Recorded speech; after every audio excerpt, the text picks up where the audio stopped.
Good morning and welcome to CPS360. I'm Dylan Johnson. And I'm Audrey Roloff.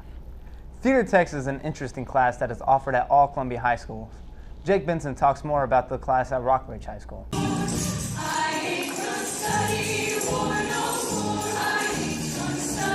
Every year you see plays and musicals at the PAC in Rockbridge, but what you don't see is what goes on behind the scenes. This is great. Now it's weird how you Theater Tech!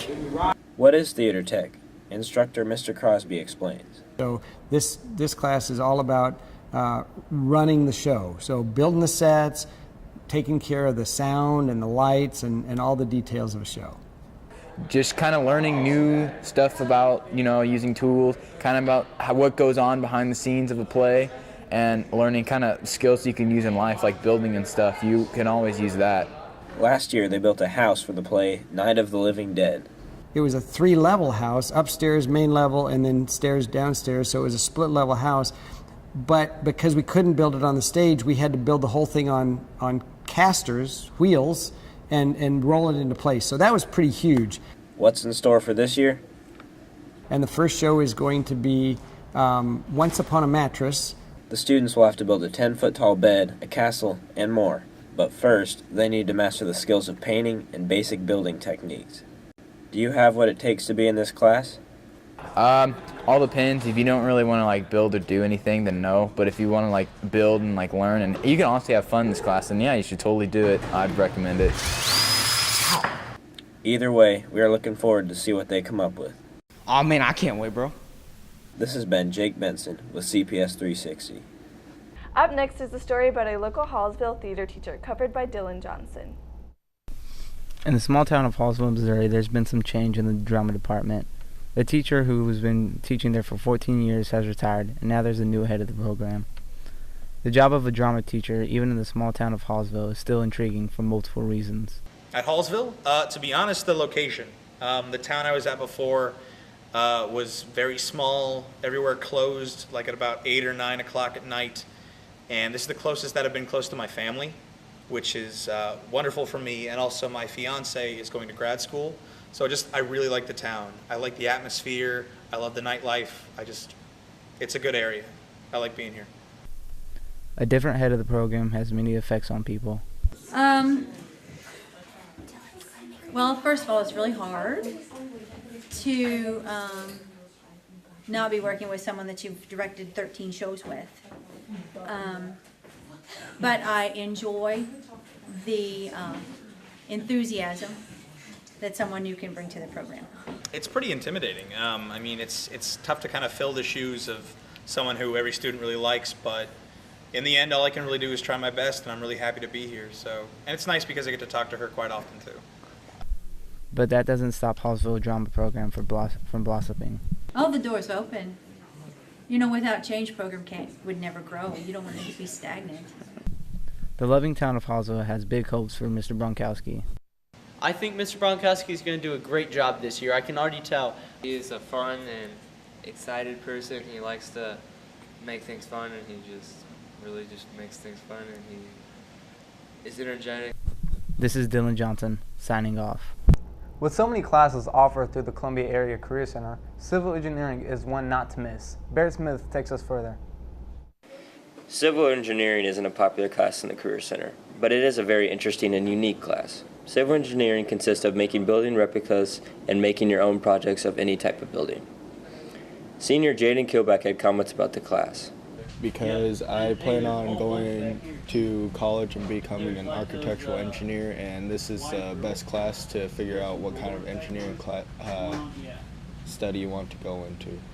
Right now I'm working on creating a house plan, and then I'm going to build a small model of it. Civil engineering is the design, the construction, and the maintenance of everything outside of architecture. So roads, bridges, dams, public waterways. It's an infinite list of what civil engineering is. Right now they're working on the architecture portion, and they're learning architectural styles. So styles of architecture that have developed throughout history. They're learning about those, they researched them, and they're building models of the style that they've researched. Junior Jack Willis talked to us about why he chose this class. I saw it kind of as a future career. I thought it was something that I want to do in the future. I was kind of interested in math and science, so I thought engineering fit my field really well. We're working on building architectural models of specific types of architecture. I'm doing contemporary, which is pretty modern architecture. This is Barrett Smith signing off. Columbia Public Schools are lucky to have outstanding educators. Tate Nickelberry tells us more about Mr. Sasser, the AP Computer Sciences teacher. AP Computer Sciences. Now when you hear the name of that class, you may think, there's no way that class can be fun. But the teacher, Mr. Sasser, has plenty of ways that he makes the class enjoyable and connects with his students. I mean, I do lots of things, like I coach, on the high school cross and track teams here.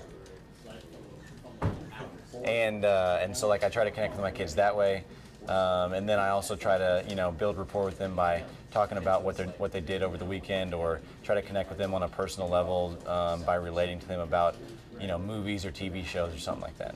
One of Sasser's senior students, Sam Speak, talks about how he connects with Sasser on a personal level. I think he's funny. I had him as a coach 2 years ago for cross country, but now he just coaches track. So I think he's cool. I think he's a decent teacher. Senior Jack Allen talks about how Sasser constructs the class in a way that makes it manageable for his students.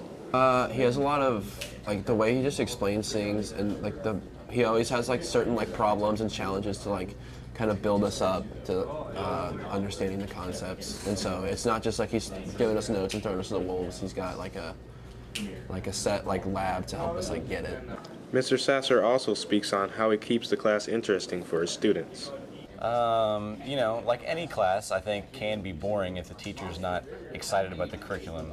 So just because, the class name sounds boring, it doesn't have to be boring if the teacher is excited about the curriculum and delivers it in an interesting way, which is kind of what I try to do on a daily basis. I try to get kids engaged by asking different questions and stuff.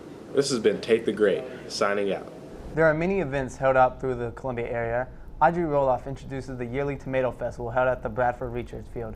Now we're going to Audrey to catch up on the situation.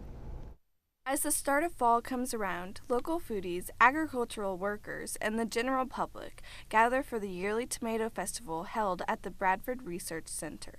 Andrew Biggs, the coordinator of the University of Missouri Research Farm, was dedicated to growing typical corn and soybeans. However, there was something else he wanted to do. It's hard to get the community really excited about corn and soybeans. So we've picked something that most people like, tomatoes, and we've built an event around it. And then we try to utilize that event to give people the opportunity to learn about some of the other things we do out here. Each year, the tomatoes are the center of the festival, but the community feeling was far more unique. My favorite part of my job in general is dealing with the public and exposing people who've never really been around agriculture to agriculture. That's a lot of fun. First-time visitors coming to the festival have no idea what to expect, although they tend to have the desire to come back next year. I'm sure if I'm around, I'll be here next year.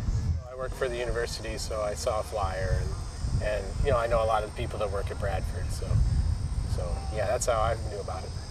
The work that goes into the creation of this festival requires several hours. Nevertheless, it is always worth it. We start growing tomatoes in the greenhouse from seed in April. And then we have to water them take care of them 7 days a week until about June, when they then go in the ground. And if Mother Nature doesn't take them out of existence, then we have to nurture them for another 3 months in the sweltering heat of summer. And then we rely on a small army of volunteers to cut all these things up within 24 hours before we serve them to the public. These dedicated volunteers enjoy the festival while they witness the public have fun with all of the food and hard work that went into it. Josh Reinbott, a fellow employee and worker at the Bradford Farm, had fun participating in his 4th year. Yeah, growing tomatoes is a lot of work. They're very temperamental to funguses. All this rain made it really hard. Tomatoes are ripe when they're ripe. They don't really have a deadline date. Some may think that the festival is only for adults, though there are many activities for children to enjoy. Kids can have really their first steps into agriculture out here if they choose, if their parents will let them get on that tour ride, or hop on the hay wagon and go run through the corn maze. But then for the adults who are really paying attention to what they're eating, they can really start to look at it and say, wow, I like that tomato, I want to put that in my garden, but that one, no, I'll never grow that. And so I think it does a pretty good job of splitting the difference, really. Whether kids or adults decide to attend the festival, it is a place for everyone to enjoy great food and good agriculture. That wraps up our show. Thanks for watching CPS 360. I'm Dylan Johnson. And I'm Audrey Roloff. Good night.